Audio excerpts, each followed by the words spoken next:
सरस्वती शिशु विद्या मंदिर परिसर में सनातन संस्कृति, भारतीय परंपराओं और राष्ट्रबोध को मजबूत करने के उद्देश्य से सनातन जन चेतना कार्यक्रम का भव्य आयोजन किया गया। कार्यक्रम का मुख्य उद्देश्य विद्यार्थियों के साथ साथ समाज को अपनी सांस्कृतिक जड़ों से जोड़ना और राष्ट्र के प्रति जागरूकता बढ़ाना रहा।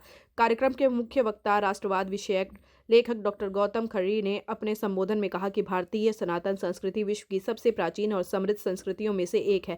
उन्होंने कहा कि इस विरासत को सहेजना और आने वाली पीढ़ी तक पहुंचाना हम सभी की सामूहिक जिम्मेदारी है। डॉक्टर खत्री ने सामाजिक समरसता, सांस्कृतिक चेतना और राष्ट्रहित को जीवन का आधार बनाने पर बल देते हुए युवाओं से अपनी पहचान, परंपरा और मूल्यों को समझने तथा समाज निर्माण में सकारात्मक भूमिका निभाने का आह्वान किया।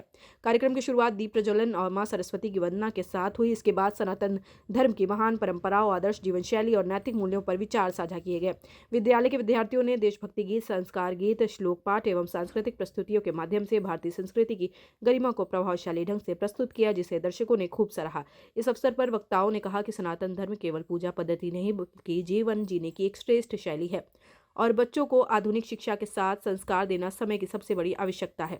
पूरे कार्यक्रम के दौरान विद्यालय परिसर भक्तिमय और सांस्कृतिक वातावरण से ओतप्रोत रहा। अंत में राष्ट्रगान के साथ कार्यक्रम का समापन हुआ। विद्यालय प्रबंधन ने अतिथियों, शिक्षकों और विद्यार्थियों के प्रति आभार व्यक्त किया। आदिवासी और हिंदू तो एक ही है, पर कुछ लोगों ने मूर्ख बनाया। आदिवासी पौधों की पूजा करता है, हिंदू भी तुलसी माता के पौधे की पूजा करता है। हिंदू और आदिवासी अलग कहां है? आदिवासी पेड़ की पूजा करता है, हिंदू भी पीपल के पेड़ की पूजा करता है, केले के पेड़ की पूजा करता है, बड़ के पेड़ की पूजा करता है।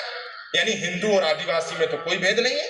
आदिवासी नदियों की पूजा करता है, हिंदू भी नर्मदा की पूजा।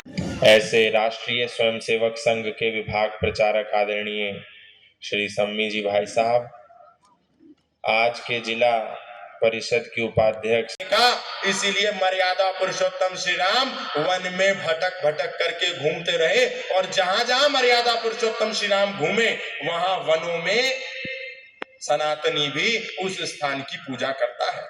पर्वतों की आदिवासी पूजा करता है, पर्वतों में गोवर्धन पर्वत को सनातन धर्मी भी परिक्रमा करता है, शिवालिक पर्वत को परिक्रमा करता है, हिंदू अरावली पर्वत की पूजा करता है। तो